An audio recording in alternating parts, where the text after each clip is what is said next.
Sumainyo ang Panginoon. At sumainyo rin. Ang mabuting balita ng Panginoon ayon kay San Marcos. Papuri sa iyo, Panginoon.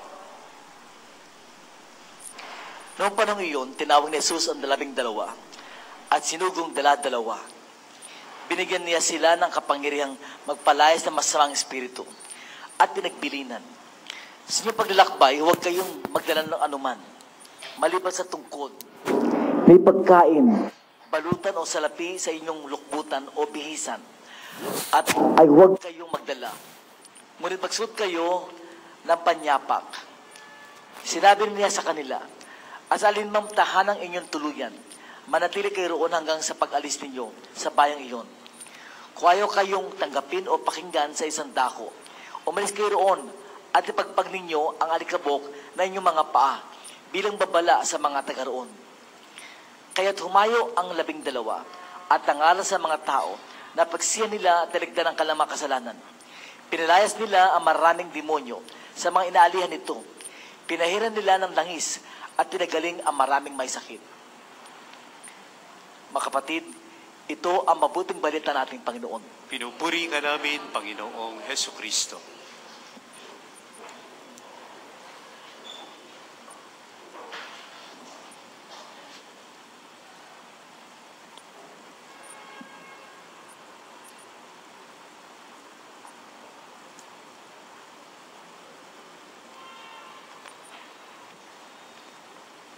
Takot ang unang naramdaman ng mga tao sa Panginoon.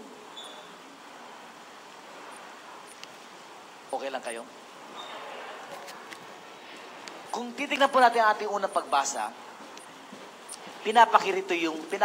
pinaparamdam o isinasalarawan ni San Pablo sa mga taga-Hebreo yung takot ng panahon ni Moises. Tignan po ninyo. Tignan niyo yung mga paano kiniwento sa ating unang pagbasa. Mga kapatid, hindi kayo lumapit gaya ng paglapit ng mga Israelita sa isang bundok na nakikita sa bundok ng Sinai.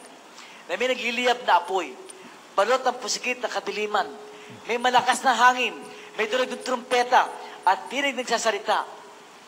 Nang ang tinig nila na ito'y marinig ng mga tao, isinamo nilang tumigil yon sa pagsalita sa kanila. Talaga nakakilabot ang kalaman na natatanaw. Kaya pati si Moises ay nagsabi ng ganito, nanginginig ako sa takot. Sa madaling salita, yung mga, sa lumang tipan, kapag ang tao ay humarap sa Diyos, may kasamang takot. Paano hindi matatakot? Merong pusikit, merong kadiliman, may tinig na ganito. Paano ka hindi matatakot? Kaya lumilitaw na, dahil nga parang feeling na nakakatakot, yung mga tao may distansya. Dumidistansya, kasi takot eh. Halimbawa, kung sino man dito may mga tatay na nakakatakot, na hindi naman sa mukha, kundi mabalasik, in other words, stricto. Di ba pag meron kang ganun tatay, lumalayo ka. But how much more, yung mga Israelita, when they confront God, during sa Old Testament, sa Lumang Tipan, meron silang distansya. Bakit? Talagang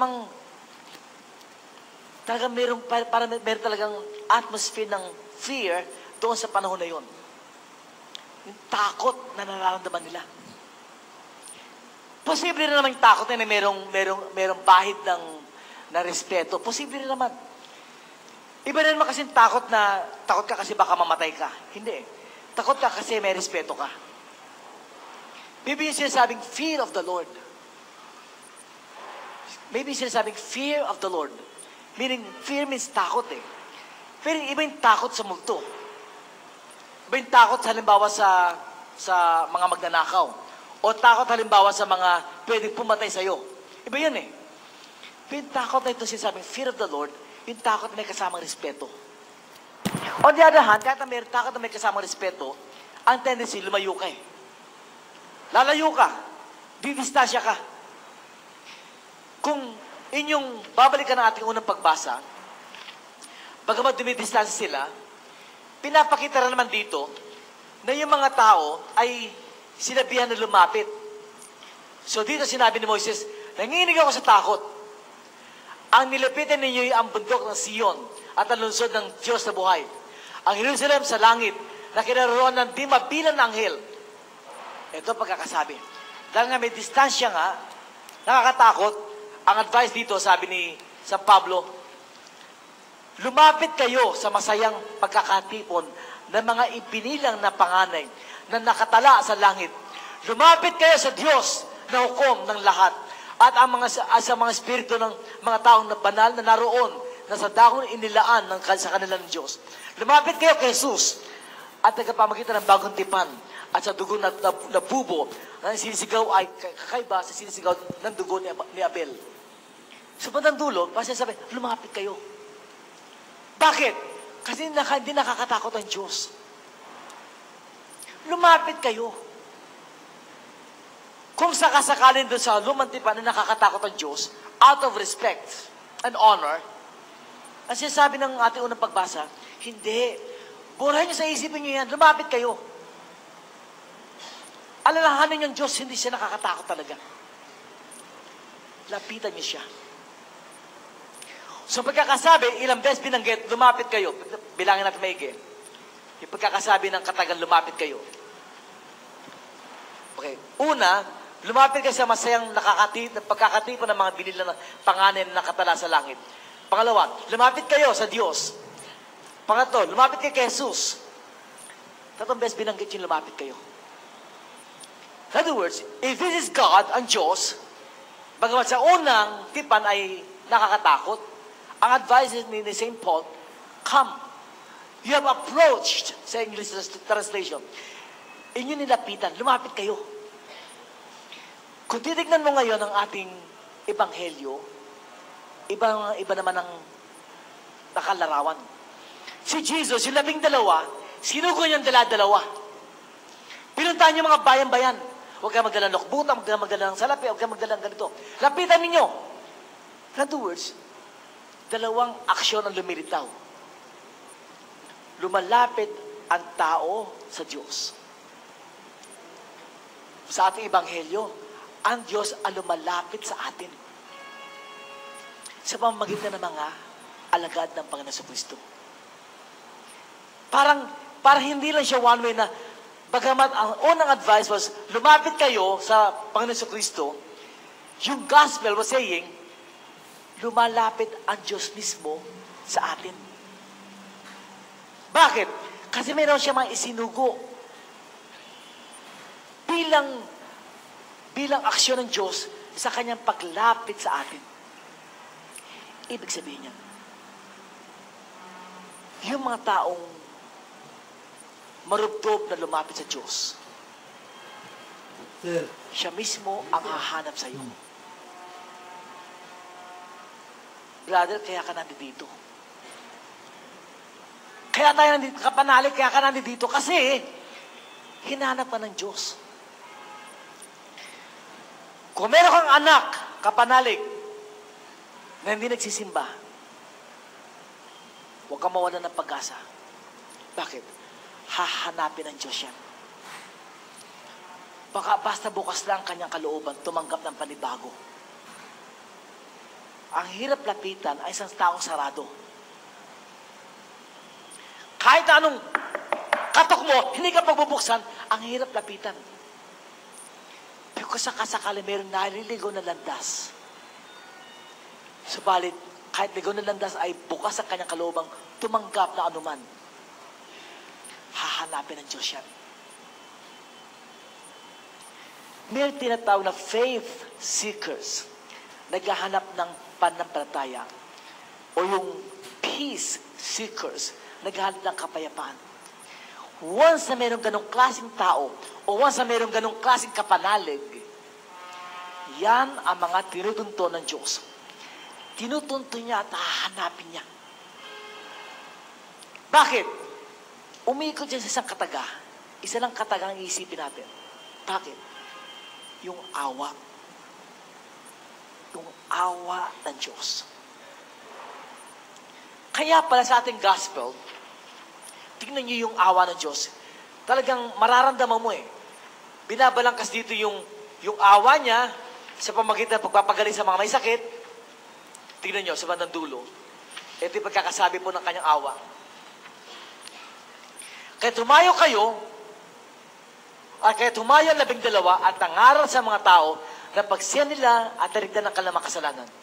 Pinalayas nila ang maraming demonyo sa mga inaalihan nito. Pinahiran nila ng langis at pinagaling ang maraming may sakit.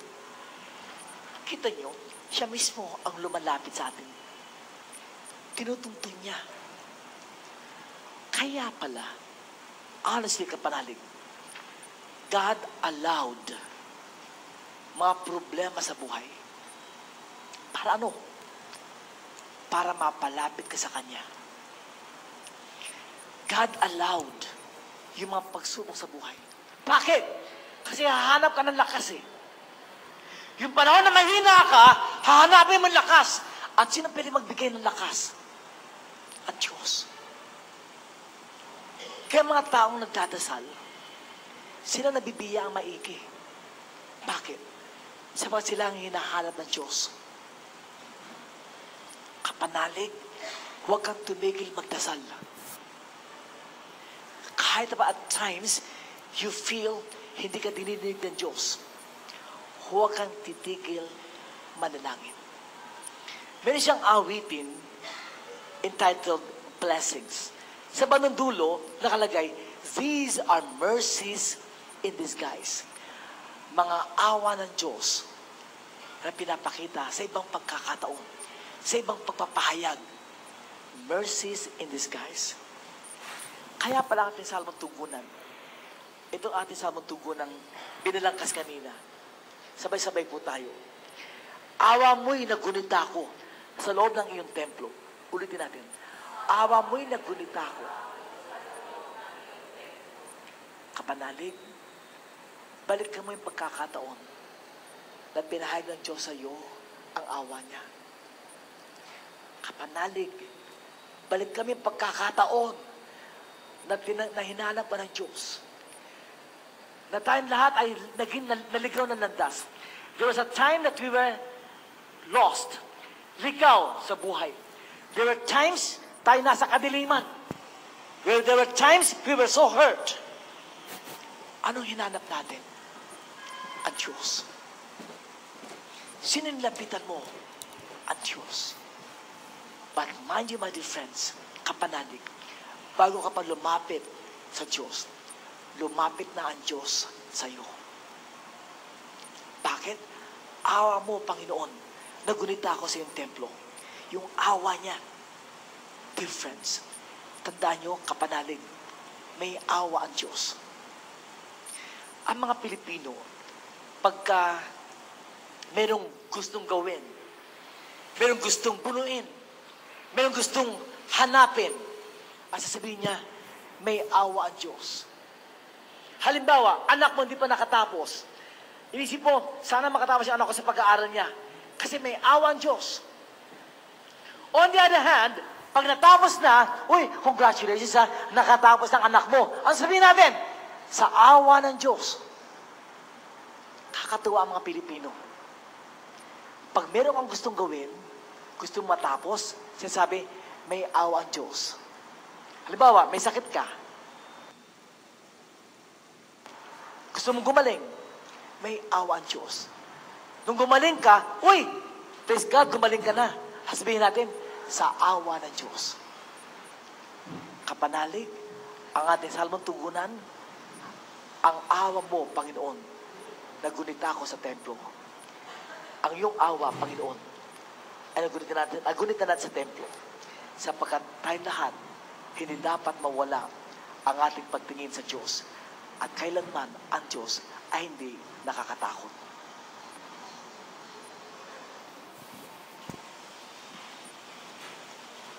Mag-stay po tayo lahat. Inayahan tayo ng Diyos Ama upang maging mga lingkod niya sa pagpapalaganap ng mabuting balita ng kaligtasan. Manalangin tayo para sa kabiyaya ng ating na maunawaan ang dignidad ng ating misyon at para sa kailangan lakas upang maisagawa ito. Sa bawat kahilingan natin sasagot, Panginoon, dinggin mo ang aming panalangin. ang naglalakbay na simbahan, naway higit na humikayat ng mga tao upang magbagong buhay sa pamamagitan ng pagiging saksi kay Hesu Kristo sa kanilang salita at gawa. Manalangin tayo sa Panginoon. Panginoon, digin mo ang aming panalangin.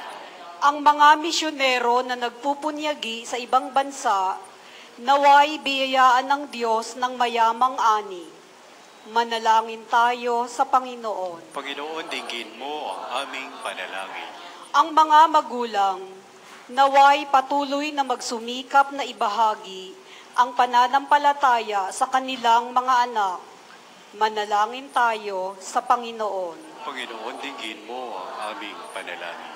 Sa mga taong nabibigatan sa mga kasawian sa buhay, naway maipakita nating lahat ang ating pag-aaruga, pakikiisa, pag-ibig at pangunawa.